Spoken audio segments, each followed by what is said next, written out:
Oh, this is some crowd. This is what our group. I know so many of the people. Oh, these people. They're tough as hell. They're from Georgia. They should be tough. On Tuesday, I was at a Trump rally in Georgia. Early mail-in voting in your state is now underway, and early in-person is underway. But I'll tell you what, I'm hearing very good things now. A state he lost by around 12,000 votes in 2020, and which became the center of his claims that the election was stolen. So if you have a ballot, return it immediately. If not, go tomorrow as soon as you can. Go to the polls and vote. Trump went after Republican state officials and voting machines, many of the people and systems that are still in place there. For the next 21 days, get everyone you know to get out and vote. We don't want to take a chance. We can't lose this country. We're going to lose our Which country. raised the question of how he would navigate that in 2024, asking people to participate in the system he says is rigged. This rally gave us a clear answer. We want a landslide that's too big to rig. Too big to rig. Nothing will sway us, nothing will slow us, and no one will stop us. We will press forward to our magnificent American destiny, and together we will fight, fight, fight.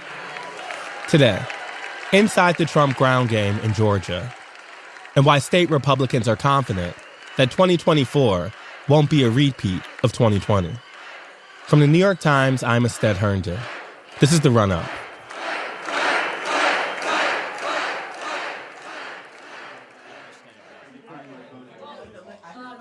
All right, y'all. Hey, thank you guys. Hey, I'm giving it to you. if you wouldn't mind hanging up on the phone calls just real quick, we're going to get started here in just a second. I spent a lot of time reporting in Georgia back in 2020. And one thing I've noticed is that from 4 years ago till now, there's been a big change in how both parties are thinking about their voting coalition. Well, thank you guys for coming. This is our phone bank, huge MAGA phone bank, day of action. We're knocking doors. We're making calls for President Trump. We're 3 days out from early voting, so we're getting fired up for the president. We're going to get him elected, right, guys? Let's get it done. Back then, Democrats relied on the playbook made famous by Stacey Abrams, who argued that Georgia was an artificially red state. And if Democrats registered more voters, especially Black, Latino, and Asian voters, they turn it blue. So here with us today, we have State Representative Jordan Ridley. He's going to say a few words, so I'm going to pass it over to him. We're going to get fired up for President Trump today, so let's get it going. Today, polls tell a different story. We appreciate y'all being here today for this day of action. They show Trump doing better than expected among minority voters, which has helped him gain an edge in the more diverse battleground states, like Georgia and Arizona, while Harris does better in the whiter ones, like Pennsylvania, Wisconsin, and Michigan. We got to get Donald Trump across the finish line. We got 24 more days left, and it's the people like y'all that are going to get us there. Every phone call matters. And that's what led me and my colleague Elisa to a Trump campaign office in the Atlanta suburbs this past weekend. Y'all are reaching to those low propensity voters, those swing voters, the ones that we know. We have to talk to them. We have to talk to them 2 and 3 times to make sure they're going to vote for Donald Trump and that they actually show up and vote. So everything you're doing is highly important, and thank you all for being here today.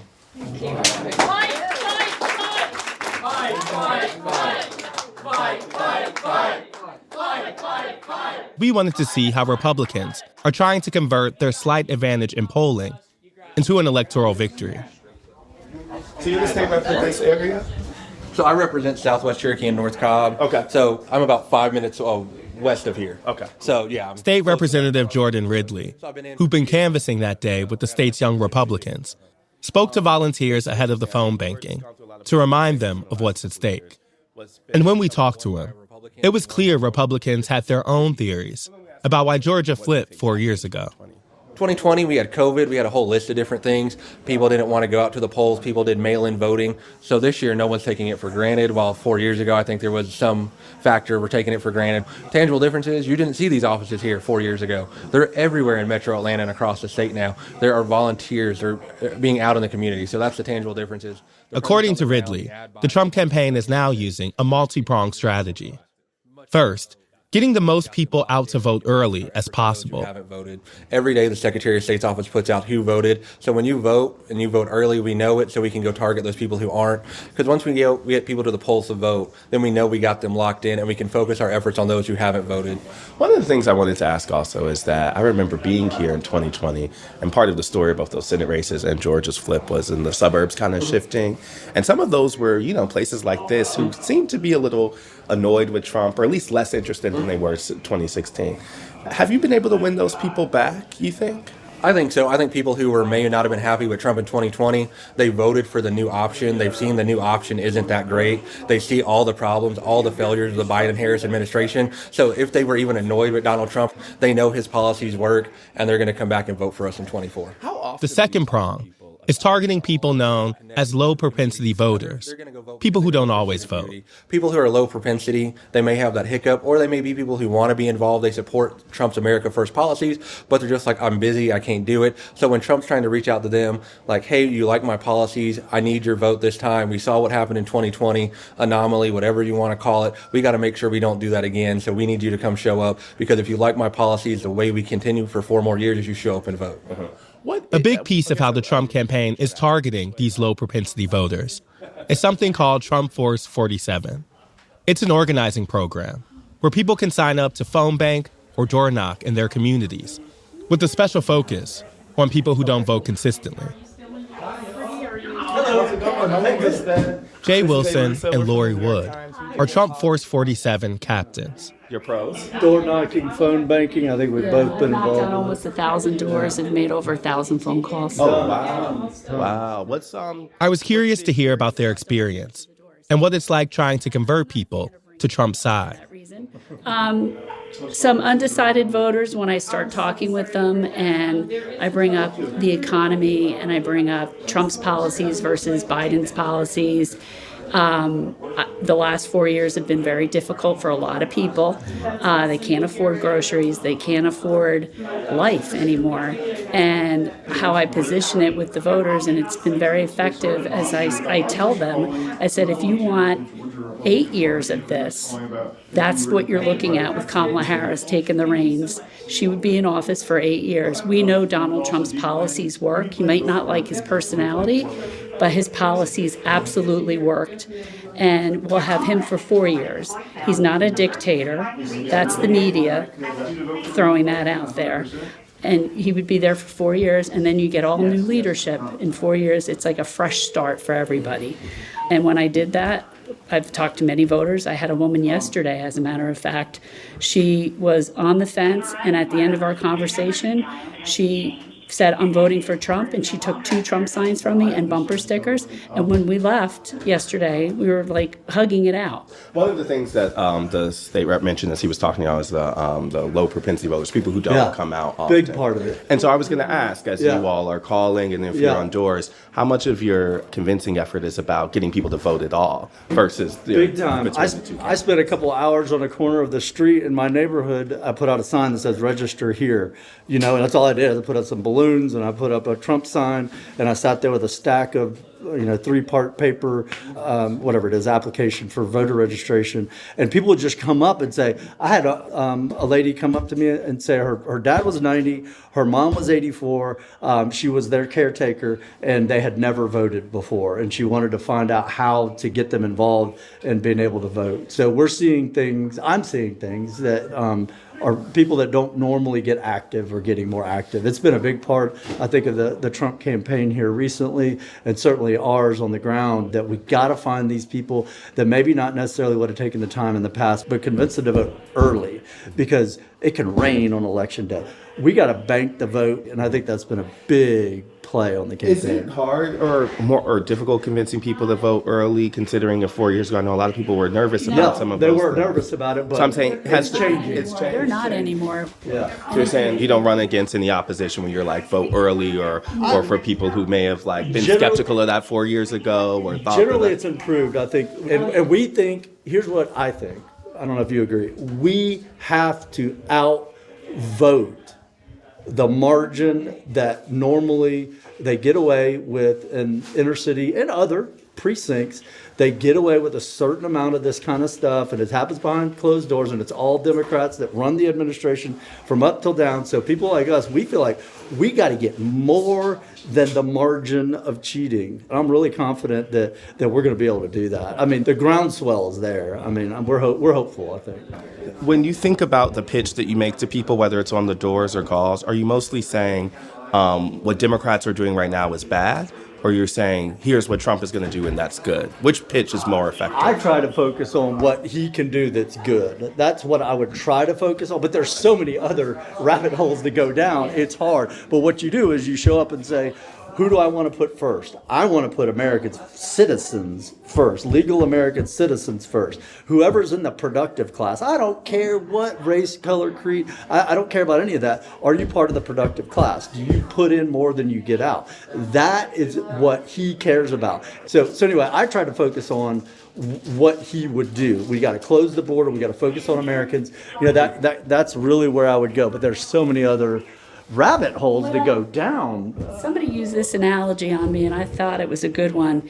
When you're picking a surgeon, and I personally had this experience, I had to have some sinus surgery years ago, and I had to pick a surgeon that was competent because they were going to drill a hole in my head, okay? And the guy that is the most competent in Atlanta, he's so cocky, you don't call him for an appointment. Your doctor has to call him for an appointment. And I didn't want to go to him, so I went to somebody else first. And guess what? It didn't work. And then I had to go back to him. And I went back to him, and he fixed the problem. And I should have known, I should have just swallowed my words and just gone with the cocky guy with the horrible bedside manner, but he's a gifted surgeon.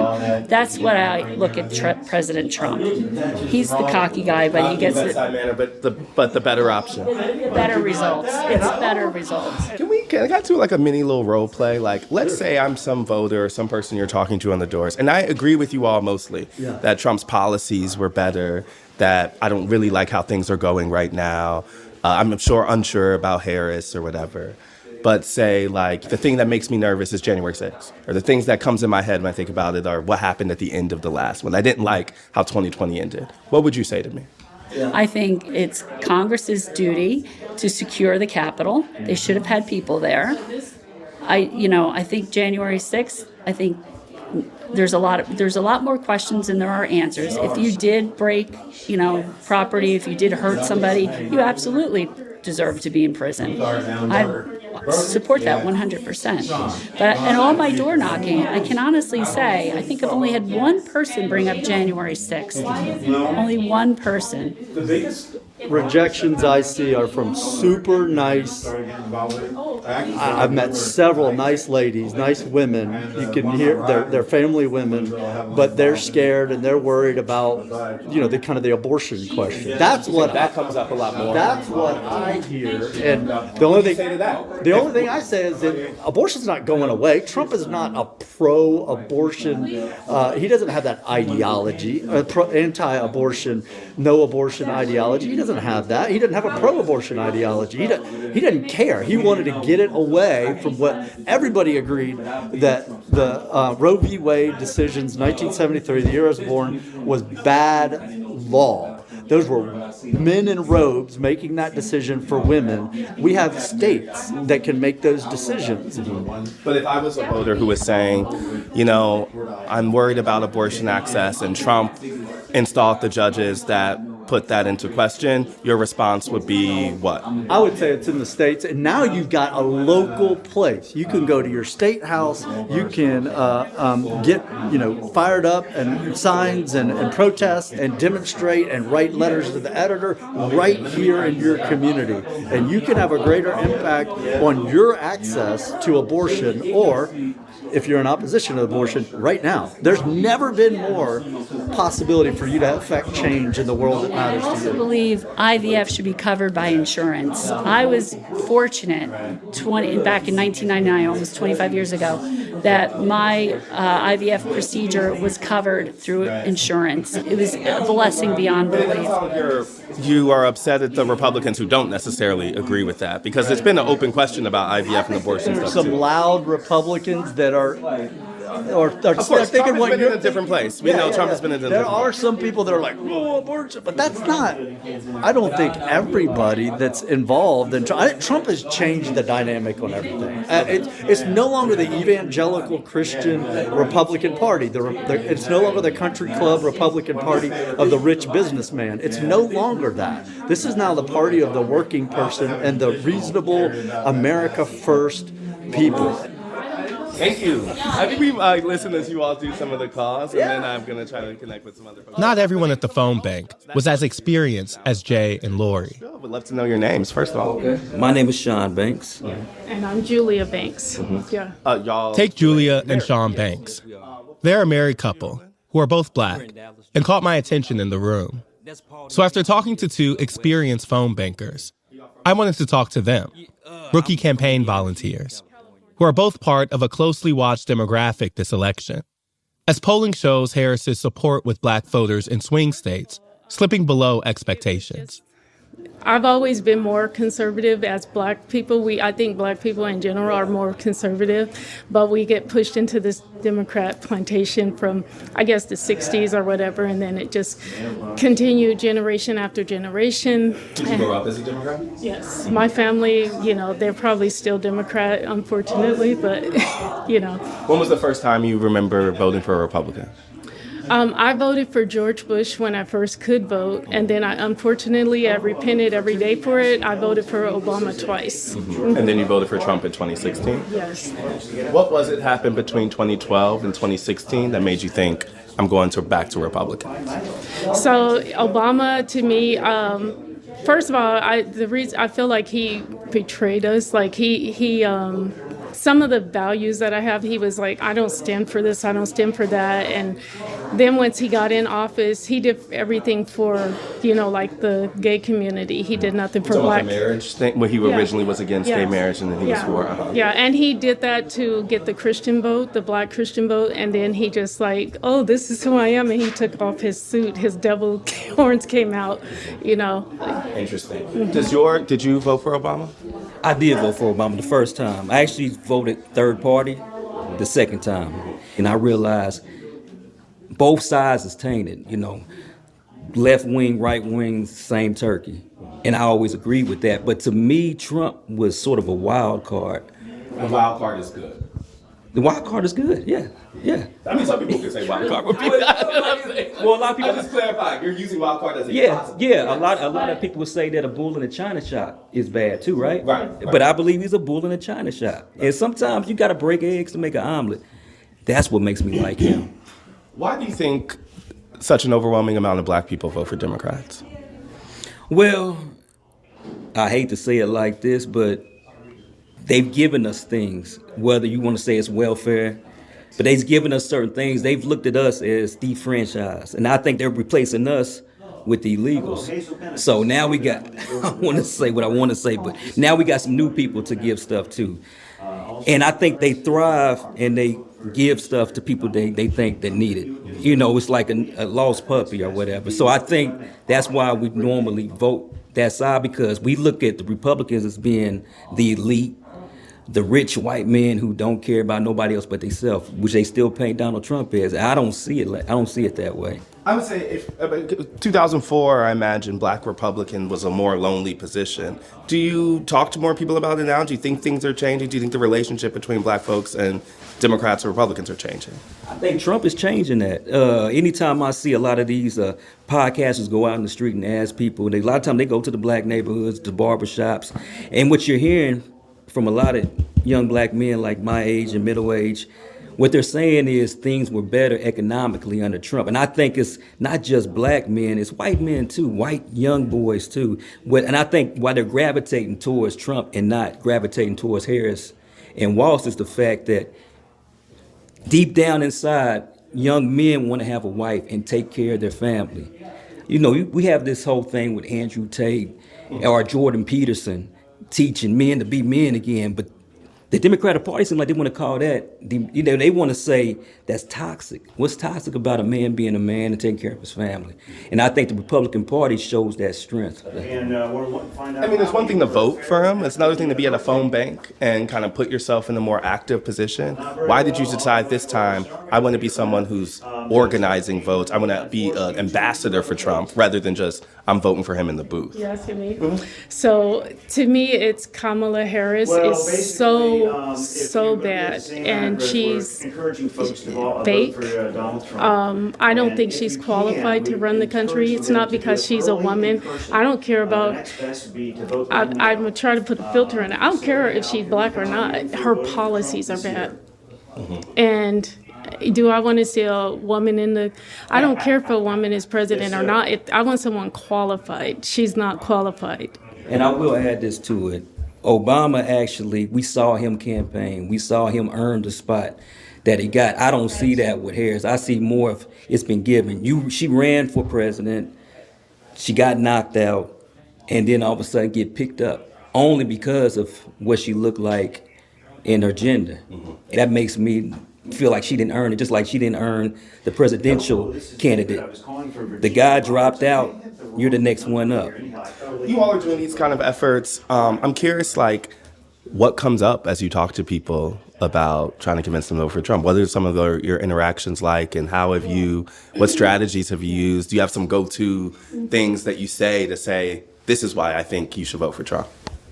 Well, for me, one of the things that come up is he's a racist. So I'm able to pull up the thing that they use to say he's a racist and show the whole clip. Like he didn't. What clip are you? Oh, there is good people on both sides. He specifically said, "I am not talking about the white supremacists or whoever these other people." He said, "I'm only talking about there were people that protested because they wanted to keep the statue."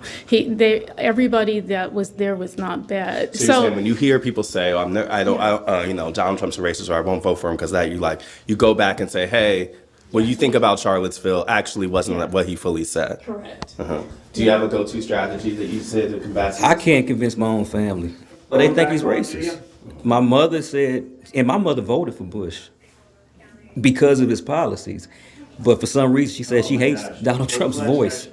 She doesn't like it. And me and her, we stay away from that conversation. Yeah. I appreciate it. This is really helpful. I think we're just going to sit and listen to some people make some calls now. Okay. Thank you all for helping. Thank you.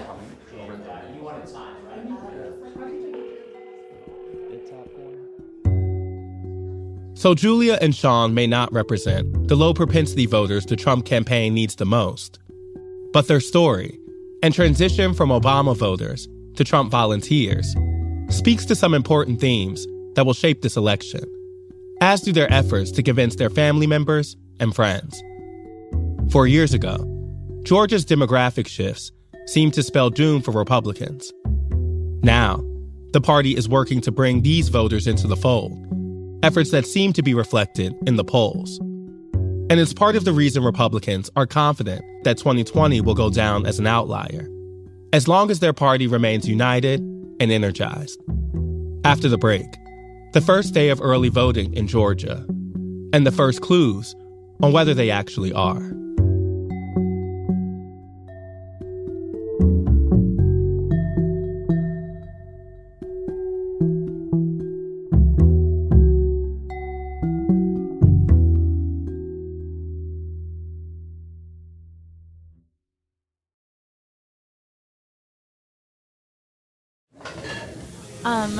Okay, so what's our plan for today?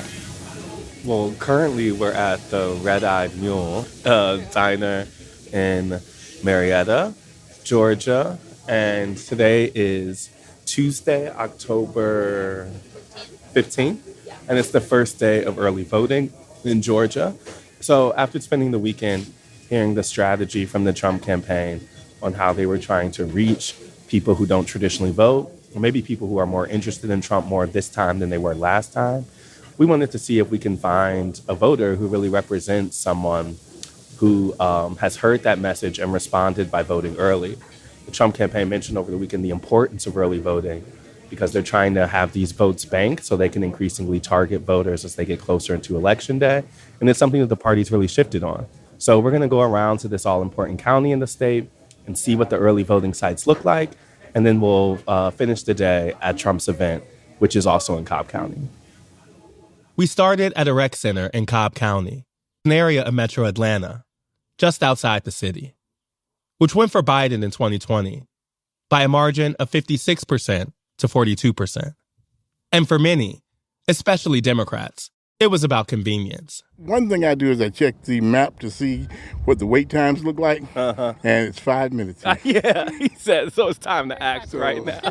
I'm retired. I have all the time in the world off, so I decided, let's get it done. Yeah. I think it's going to be very contentious. I think the lines are going to be pretty intense. And I had the opportunity to do it. I'm on break right now, fall break. So I wanted to avoid the chaos, the crowds, and the contention. Yeah, well, that and people just get crazy, especially in Cobb. The main issue was whatever we needed to do to stop Donald Trump. Yeah. But for many of the Trump fans we spoke with, Good. How are you all? Fine. You interviewing for what? We're from the New York Times. We're talking to people about early voting and what decided to make folks come out on the first day of early voting. You all have a couple minutes to chat with us before you head inside? Sure, but now you can't campaign. You know, we're within the spot where you can't campaign. We're not campaigning or anything. We're just talking to people about their decisions and what may, and about early voting generally. Well, the reason I came for early voting is because of 2020. 2020 was a big factor, too. What do you mean? The fraudulent ballots were counted. So were you someone who didn't vote early last time? Did you vote on Election Day last time in 2020? I'm saying, how did it make you think, okay, this time I want to go early? Because, for one thing, I don't trust the Dominion machines. It is fraud.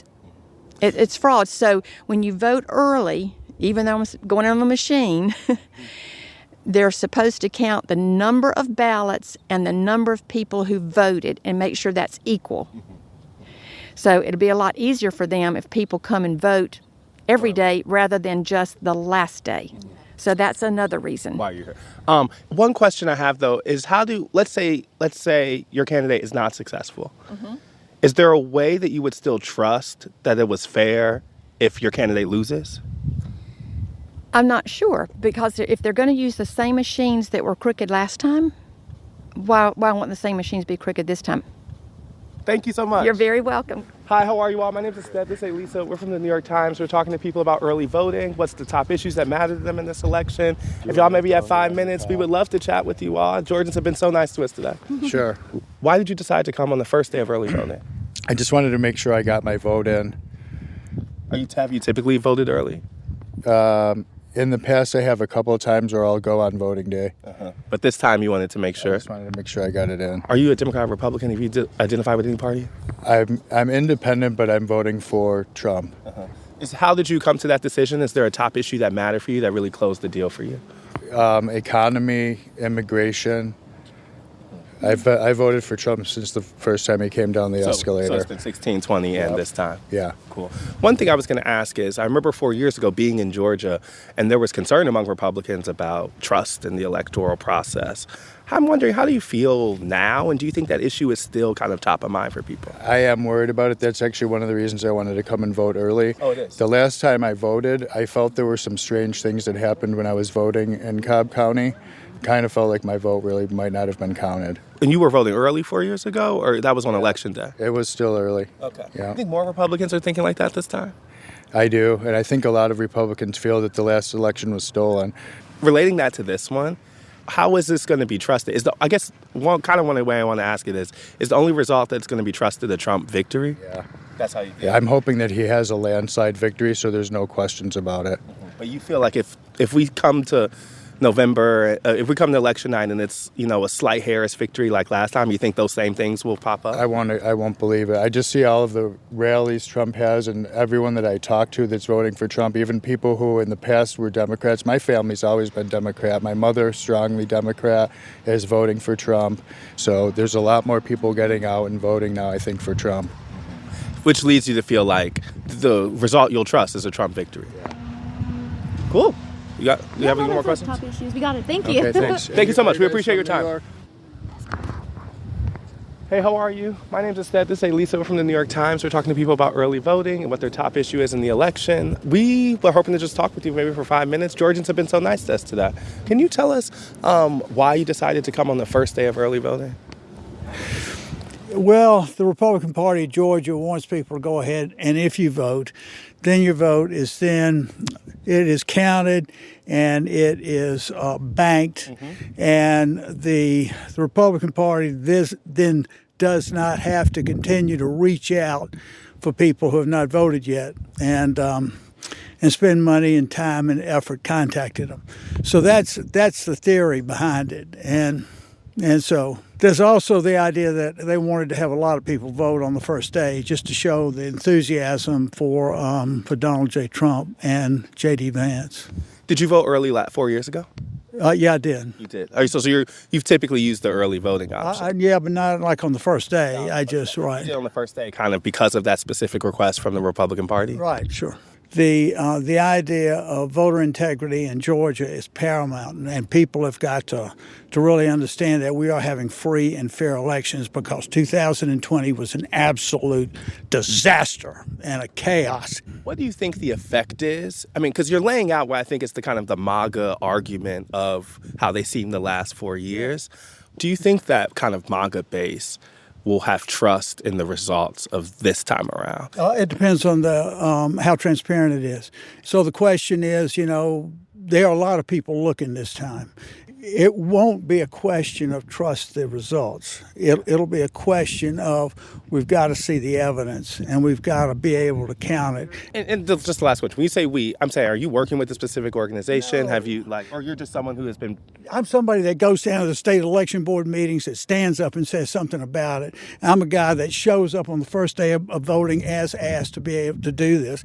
I'm somebody that I'm an 8th generation Georgian, and the idea that this state has got the worst, the least transparent voting process in the country is beyond preposterous. But the whole idea, as Trump has said, and other people in the great state of Georgia have said, we got to make the turnout too big to rig. It's got to be too big to rig. So that's the focus right now. The focus right now is to have the Republican base turn out big. Thank you so much. We really appreciate your time. Thank you. You're welcome. All in all, the message from Republicans was coming through loud and clear. But we still had one more stop before our day was over. What are we walking by now? It is late Tuesday afternoon, and we are outside the Trump event in Cobb County, Georgia. He's doing an event to encourage people to early vote, which coincides with the first day of early voting here in Georgia. And we're here, though, to continue our search for someone who really matches up with what the Trump campaign was saying as their target demo, like their most interested voter for November, which is someone who either obviously flipped from voting from Biden to Trump from 2020 and 2024, or someone who wasn't voting at all, one of those low propensity voters who they've encouraged to get involved. So we're going to talk to some people, trying to see if there's anyone here who fits in that category and maybe didn't vote last time but is voting this time. The line for Trump's event snaked around the building with no end in sight. And it had all the usual signs of a big MAGA gathering. A lot of red, white, and blue. A lot of T-shirts railing against Democrats. Hi, how are you? And a ton of red hats. Which is when we met Caleb, a 27-year-old who works in auto sales and was standing in the line alone. Can you just tell me a little bit why you came? So I came because I was bored, honestly. I saw an ad on Instagram, and I do support Trump. I had nothing else better to do, so I was like, came on out. And I'm interested in politics. I would love to be a politician one day, but I've never been to a rally, so. Can you tell me how old you are? 27. 27. Are you someone who just has been a Republican, and that's why you're interested? Or is your interest more in Trump than the Republican Party at large? So I would say it's more in Trump than the Republican Party at that point. So I don't identify with any party. I just like some of the things he says. I'm only 27, so I think Trump first got elected in 2016 at that point. So I was a freshman in college 19. At that point. Had no parent support anymore, so I was living on my own. Well, they still paid for school, but had to buy my own gas, things like that. And I've noticed that things have been increased since then. I get less money in my paycheck than before, and it doesn't go as far, which I'm not saying Trump's going to fix everything, at that point by any means, but I think he would be better off than Kamala Harris would be in office. Did you vote previously in 2020 or in 2016? So believe it or not, the only time I voted have been in my local government. I've never voted in a presidential election. Why is that? So the biggest change comes from local government, in my opinion. Like a lot of people push change, but they don't do anything local at that point. I mean, I think change is from ground up, not from top to the bottom. It's not like it's one or the other. You could vote in both of them, right? Like, I'm curious, why didn't you at 19 when you were hearing, or in 2020, the last two times Trump was running, it doesn't seem like you took. So I'm saying, what was it that made you not participate? So honestly, I thought Trump was going to win by a landslide in 2020. Yeah, last time. Okay. I am going to vote this year at that point, but I thought he had for sure going to win last time. It seems like you partly didn't vote because you just thought he had it in the bag? Basically, I just thought he was going to win. So what did you think about it when it happened?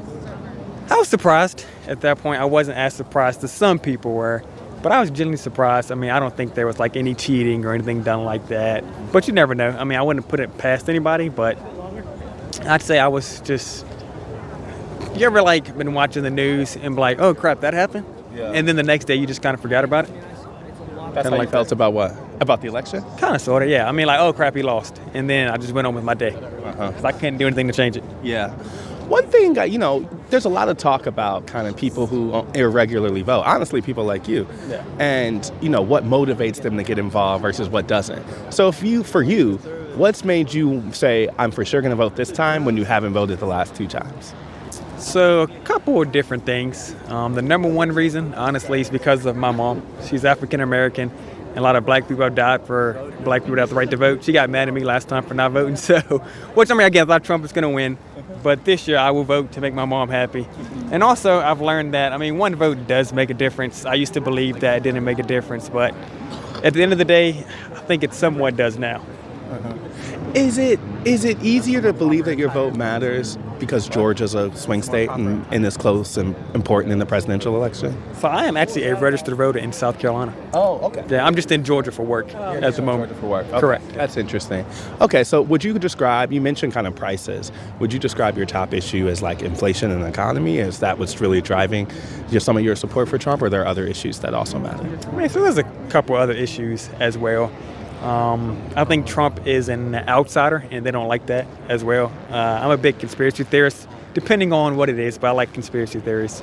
And I think that him being an outsider kind of scares some people in politics who've been lifelong politicians. And especially this past, that's a year and a half going on. I don't think Joe Biden's controlling the country anymore. So I'm kind of curious who is at this point. And I feel like whoever is controlling the government or country at this time will not have an influence over Trump. So you're saying all of that kind of leads you, if I hear you correctly, to be more interested in someone who you think is an outsider. Correct, at that point. Not necessarily the Republican Party, just in general. Because I'm going to vote Democratic. The next 4 years, you never know if I just like the person running. You're saying you don't consider yourself, you're saying it could be you could see yourself in 4 years voting for a Democrat for president if you like the individual person. Correct. I am not loyal to any party. Thank you so much. We really appreciate your time. That was awesome. Bye.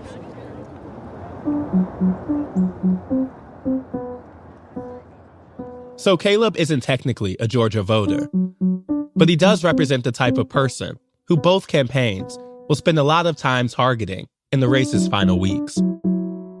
Someone who's pretty sure they're going to vote, and pretty sure who they're going to vote for, but may leave it to Election Day itself.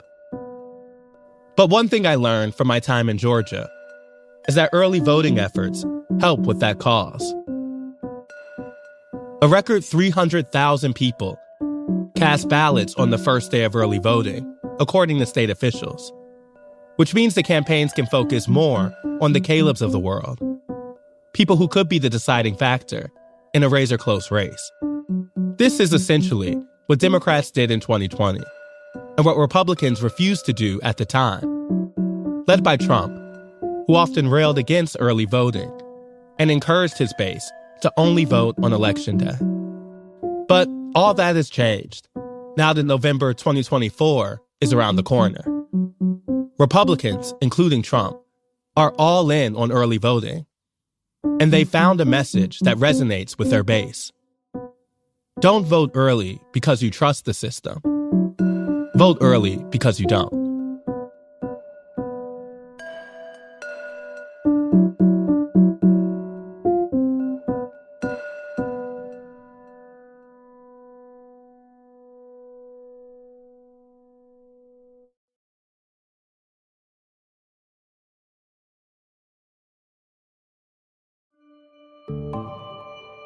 That's the run-up for Thursday, October 17th, 2024. Now, the rundown. Only 3 weeks to go to the election. Will you commit now to respecting and encouraging a peaceful transfer of power? Well, you had a peaceful transfer of power. You had a peaceful On transfer of Tuesday, power. former President Trump did an interview with the editor-in-chief of Bloomberg News. You had a peaceful transfer of power compared with Venezuela, but it was by far the worst transfer of power for a long time. Thank you. I appreciate that, because this is what they like to do. This is what they like to do. It's very interesting. The question, President Trump, is would you respect the decision? When I found out about this interview, I did a little check. He's a man that has not been a big Trump fan over the years. So I had a choice. Do I do this interview or not? I'm glad I did it. Trump would not commit to a peaceful transfer of power. If you think an election is crooked, and I do, 100%, if you think the day it comes when you can't protest, you take a look at the Democrats. They protested 2016. They're still protesting it. Nobody talks about them. And VP Kamala Harris, who will be in Georgia this weekend, did an interview with radio host Charlamagne Tha God. It's two very different visions for our nation. One mind that is about taking us forward and progress and investing in the American people, investing in their ambitions, dealing with their challenges. And the other, Donald Trump, is about taking us backward. The other is about fascism. Why can't we just say it? Yes, we can say that. Yeah. Where she went further than she has before in casting Trump as an authoritarian leader. We are 19 days from the election. See you next week.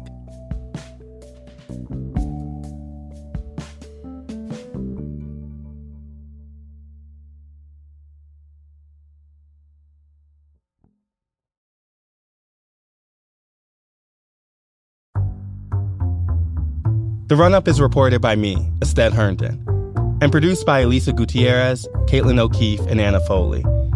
It's edited by Rachel Dry and Lisa Tobin, with original music by Dan Powell, Marian Lozano, Pat McCusker, Diane Wong, Sophia Landman, and Alicia Baitub. It was mixed by Efim Shapiro and fact-checked by Caitlin Love. Special thanks to Paula Schumann, Sam Dolnick, Larissa Anderson, David Haufinger, Maddie Masiello, Mahima Chablani, Nick Pittman, and Jeffrey Miranda. Do you have questions about the 2024 election? Email us at therunup@nytimes.com. Or better yet, record your question using the voice memo app on your phone, and then send us the file. That email again is therunup@nytimes.com. And finally, if you like the show and want to get updates on latest episodes, follow our feed wherever you get your podcasts. Thanks for listening, y'all.